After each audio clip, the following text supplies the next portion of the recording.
Okay, let's dive in. Today, we're exploring an idea that's deceptively simple, really. Yeah, but one that can fundamentally shift things if you grasp it. Exactly. We're talking about this powerful connection between, well, what's going on in your head, your thoughts, and basically everything else. Uh-huh. Who you are, what happens to you, even your physical health. And for this deep dive, we're looking at a real classic. It's a short book, but wow, it packs a punch. As a Man Thinketh by James Allen. Right. Written over 100 years ago, but still laser focused on this idea of where our reality actually comes from. So our mission today really is to unpack Allen's main point. He puts it beautifully. They themselves are makers of themselves. It's this idea that the mind isn't just sitting there taking things in. No, it's active. Like a master weaver, he says, constantly shaping our character and our circumstances. And Alan suggests this is the path, away from feeling stuck or in pain towards real clarity and happiness. Yeah, enlightenment and well-being. And he gets right to it, doesn't he? No messing around. Straight to that core aphorism. As a man thinketh in his heart, so is he.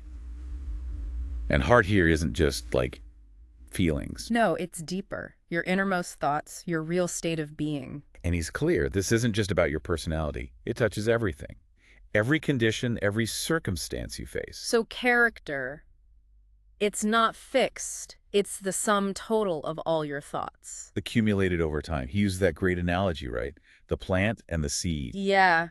Every action, every choice, it springs from a thought seed. Even stuff that feels totally spontaneous. He argues it traces back to the hidden thoughts you've been cultivating. So the act is like the blossom of the thought. Uh-huh. And the results, the joy or the suffering, that's the fruit. You reap what you sow, but not just physically, mentally. Exactly. It's cause and effect, just as absolute in the mind as, say, gravity is in the physical world. So building a good character isn't luck. It's consistent effort in right thinking, as he calls it. And the opposite, an ignoble character, comes from holding on to, well, groveling thoughts, base negative stuff. Which leads to a pretty powerful conclusion then. Yeah.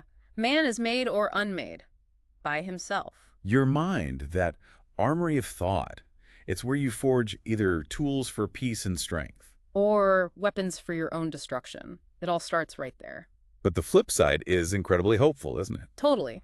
You are the master of thought, the molder of character. The maker and shaper of your condition, environment, destiny, all of it. But power isn't out there somewhere. It's in you. You hold the key. He contrasts the foolish master who just lets thoughts run wild. Right, just reacting, compared to the wise master who consciously directs their mental energy. Okay, so how do you become that wise master? How do you shift from passive to active? He says it's about discovering these laws of thought within yourself through practice. Not just theory, actual application, self-analysis, paying attention. Okay, you gotta dig deep, watch your thoughts, learn to control and alter them. And see the effects. Connect the dots between the thought and the outcome. Patiently, yeah. Linking cause and effect. Every little experience, he says, can teach you something here. It's about self-knowledge, really. And the promise is absolute. He that seeketh findeth. But it needs patience. Ceaseless effort. Okay, so that's thought shaping who we are, our character. Now let's zoom out. What about the effect on our, external circumstances? This is where he brings in that mind as a garden analogy. It's so good. Right. A garden will produce something whether you tend it or not. Exactly. If you don't plant useful seeds, flowers, whatever. Then weeds just show up automatically. And you can be the master gardener of your mind. You can choose. Choose to weed out the wrong thoughts, the harmful ones. And consciously cultivate the right ones, the pure, useful thoughts. And as you do this inner gardening, you start seeing how those thoughts directly shape your character, yes, but also your circumstances and, well, your destiny. because he sees thought and character as basically the same thing. Uh-huh. And the outer circumstances, they're not random accidents. They're connected, harmoniously related to the inner state. Intimately, yeah. He says they're often indispensable for our development, actually. They show us what needs work inside. So you are where you are, not by chance, but by the law of your being, The thoughts you've built into your character create a kind of gravity. even if it feels totally wrong or out of sync. He says it's still the result of this unerring law. And those circumstances, they're there for learning. To teach you something, and once the lesson is learned, They often just pass away, change naturally. you only feel buffeted by circumstances, knocked around. As long as you believe you're just a creature of those conditions. a victim, basically. But the moment you realize you're the creative power, The one who can tend the inner garden, who can influence the soil and seeds. then you become the master of yourself. And he says you can actually see this happen. If you seriously practice self-control, purify your thoughts. You'll notice changes outside, in exact ratio to the inner changes. Yeah, marked progress inside leads to, sometimes, surprisingly rapid shifts outside. The soul attracts what it secretly harbors. Not just wants, but loves. And fears, too. That's crucial. Your aspirations pull things towards you, but so do your deep-seated desires and anxieties. Circumstances are just the way the soul gets back its own, what it's putting out there. So thought seeds produce actions. And those actions bear the fruit of opportunity and circumstance. Good from good, bad from bad. The outer world shapes itself to the inner world. And both pleasant and unpleasant conditions serve that ultimate good. Learning happens through both. So when things are tough, it's easy to blame fate or other people. But Alan says, no, you don't end up in difficulty by chance. It's the result of those groveling thoughts you held on to. Crime isn't sudden either. The thought was fostered inside first. Yeah, the circumstance was just the stage for it to play out. So circumstance doesn't make the man. It reveals him. To himself and to others. Vicious outcomes need vicious inclinations. Virtuous outcomes need virtuous aspirations. You're the builder of yourself and your environment. And that critical distinction. You attract what you are, not just what you want. Exactly. Whims and fancies might get ignored. But your inmost thoughts, your deepest desires, they get fed. The divinity that shapes our ends is us. Yeah. We forge our own chains or we become angels of freedom. It's all thought and action. You get what you earn, not just what you wish for. Unless the wish aligns with the thoughts and actions, right? So what about feeling like you're constantly fighting against circumstances, That means you're fighting the effect. while still feeding the cause in your heart? Conscious vice, maybe, or an unconscious weakness? And people want to change the circumstances, but not themselves. So they stay bound. He talks about self-crucifixion, being willing to sacrifice the lower parts of yourself. Yeah, that's necessary for any real accomplishment, whether it's worldly success or inner peace. You have to give up some comfortable, easy ways of thinking. Look at his examples. The poor worker shirking, the rich man sick from gluttony, the cheating employer. They all blame circumstances, but they're the authors through their thoughts and choices. And judging others' situations. Yeah, it's superficial. Right? Yeah, totally. An honest person might suffer. A dishonest one might seem to prosper. But it's not just the honesty or dishonesty. No, it's the whole complex mix of virtues and vices within each person, each bringing its own result. It's ego, he says, to think your suffering is because of your virtue. Right. To understand suffering, look within. Purify your own mind. This great law he talks about. It's absolutely just. Cannot give good for evil or evil for good. Life is ordered. Your past experiences, your present, they're the fair outcome of your evolving self. Good yields good, bad yields bad. Like corn yields corn, it's simple, undeviating. In the mental world too, but few cooperate with it there. So suffering, then, is always the effect of wrong thought. Yeah, a sign of disharmony with your own inner law. Its only use, purification. Suffering ceases for the pure, like dross from gold. So circumstances plus suffering, mental disharmony. Circumstances plus blessedness, mental harmony. And blessedness, not possessions, is the measure of right thought. Wretchedness, not lack of stuff, is the measure of wrong thought. The true state is happy, healthy, prosperous, that harmony, inner and outer. And you start becoming that true self when you stop whining, stop blaming. Start searching for the hidden justice within. Adapt your mind. Exactly. Stop accusing others, build noble thoughts, and use circumstances as aids, tools for progress. Because the universe is fundamentally lawful, just, righteous. Right yourself. And the universe appears right. Alter your thoughts towards things and people. And they alter towards you. It sounds incredible. But he challenges you. Prove it. Through introspection, radically alter your thoughts. And watch the material conditions transform rapidly. Because thought can't be kept secret. It crystallizes into habit. Which solidifies into circumstance. Let's look at those specific examples he gives. Okay. Bestial thoughts, habits of drunkenness, sensuality, circumstances of destitution, disease. Impure thoughts. Weak. Confusing habits. Stop that. Distracting adverse circumstances. Fear, doubt, indecision, weak, irresolute habits, failure, indigence, dependence. Lazy thoughts. Habits of uncleanliness, dishonesty, foulness, beggary. Hateful, condemnatory thoughts, habits of accusation, violence, Injury, persecution. Selfish thoughts, habits of self-seeking, distressing circumstances. It's a clear pattern. But then the positive side.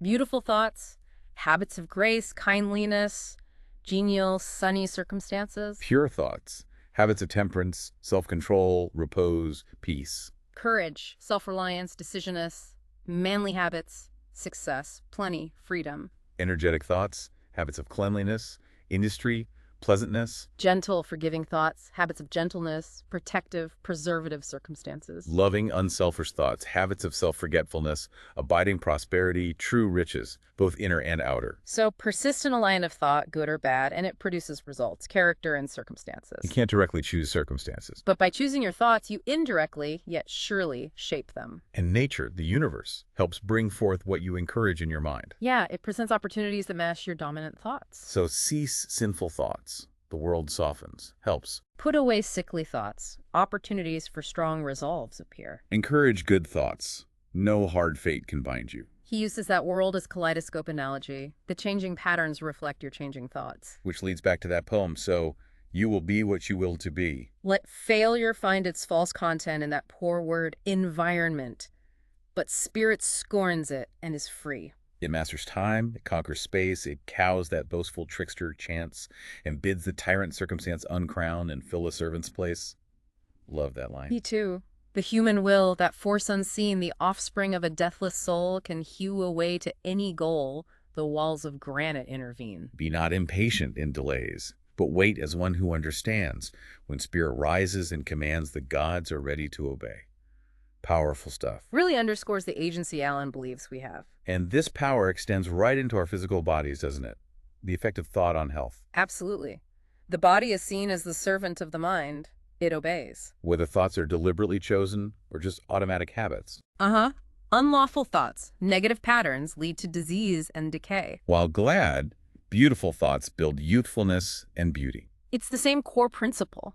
Disease and health are rooted in thought, just like circumstances are. Sickly thoughts express themselves as a sickly body. The examples are stark.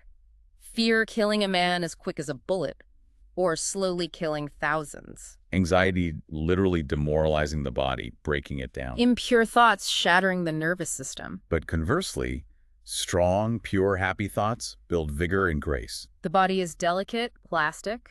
It responds to thought habits. And that link between inner and outer purity. Yeah.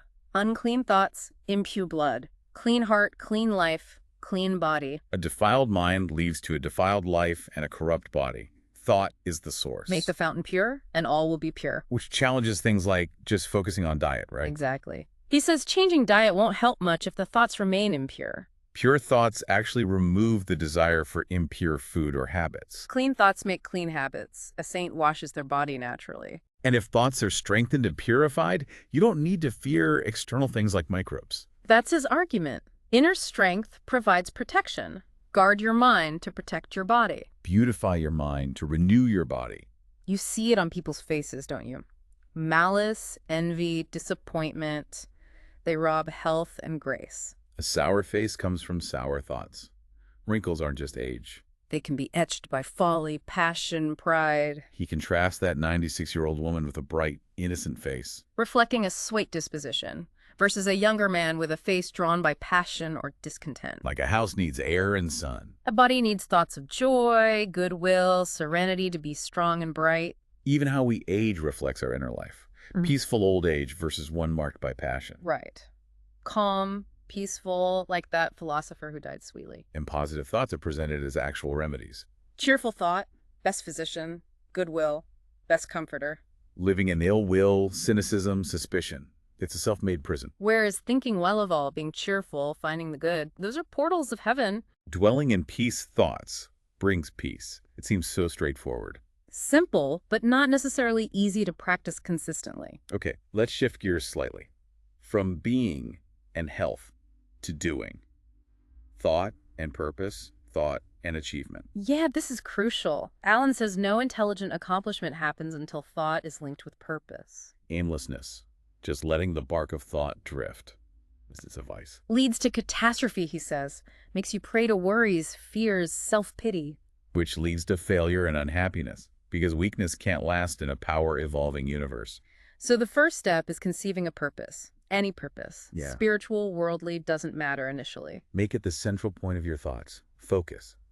Steadily. That purpose becomes your supreme duty. And this focus, this devotion to purpose, is the royal road to self-control in true concentration. Stops the mind wandering aimlessly. And even if you fail along the way, which you probably will. That effort builds strength of character, which is true success. A new, stronger starting point. What about people who feel they don't have a great purpose right now? His advice is practical. Focus on the faultless performance of their duty, however small it seems. Just do what's in front of you, perfectly. Yes. That gathers and focuses thoughts, develops resolution, energy, makes bigger things possible later. And weakness isn't fixed. You overcome it by believing you can get stronger. And then putting in the effort, practice, adding effort to effort, patience to patience. Weak thoughts become strong by exercising himself in right thinking. And when you think with purpose, you join the strong ones. People who see failure as a path, make conditions serve them, think strongly, act fearlessly. And accomplish masterfully. Okay, so purpose conceived. What next? Mark out a straight path. No detours into doubt and fear. Because doubt and fear are disintegrating elements. They break down effort. Make it crooked, useless. Doubt and fear always lead to failure. Purpose, energy, power. They just vanish when doubt enters. The will to do springs from knowing you can do. Right. And doubt and fear are the enemies of that knowledge. They stop you cold. So conquer doubt and fear. And you conquer failure. Every thought aligns with power. Difficulties are met bravely, overcome wisely. Purposes become fruitful. Things get done. Thought allied fearlessly to purpose becomes creative force. Knowing this makes you ready to rise above just feelings. Doing this makes you the conscious, intelligent wielder of your mental powers. Which brings us right to the thought factor in achievement. Reiteration. All achievement, all failure. Yeah. Direct result of your own thoughts. Individual responsibility is absolute in this view. Weakness, strength, purity, impurity. Suffering, happiness. It's all your own. Brought about by you, changeable by you. Even helping others. The strong can only help the weak if the weak are willing. And the weak person must become strong by their own efforts. You can't do it for them. He uses that oppressor-slave example, moving beyond hate or pity to see them as... Cooperators in ignorance, afflicting themselves. Yeah. Perfect knowledge sees the law. Perfect love condemns neither. Freedom comes from conquering your own weakness and selfishness. So the path to achievement is crystal clear. You rise, conquer, achieve only by lifting up your thoughts. You stay weak, miserable, stuck by refusing to lift your thoughts. And even for just worldly success, some sacrifice is needed. Lifting thoughts above slavish animal indulgence. Giving up some lower desires, some easy comforts. Without controlling thoughts, you can't control affairs or handle responsibility. Limitation is only by chosen thoughts. No progress, no achievement without sacrifice. That's a key theme. Worldly success measures the sacrifice of confused, animal thoughts and the focus on plans, resolution, self-reliance. And higher thoughts, manly, upright, righteous, lead to greater, more blessed, enduring success. The universe doesn't favor the greedy or dishonest, despite how it might look sometimes. No, it helps the honest, magnanimous, virtuous. Great teachers agree.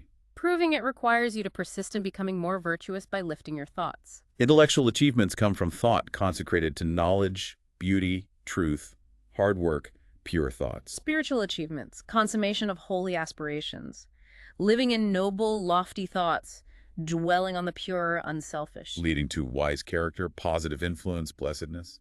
So achievement is the crown of effort, the diadem of thought. Ascent by self-control, resolution, purity, righteousness, well-directed thought. Descent by animality, indolence, impurity, corruption, confusion of thought. And you can fall back, even after success, if arrogant, selfish thoughts take root. Victory requires watchfulness. Many fail when success seems assured. They let go of the inner work. But the law is universal. Business, intellectual, spiritual achievements all result from directed thought. Same law, same method. Only the object of thought differs. And the cost. Achieve little, sacrifice little.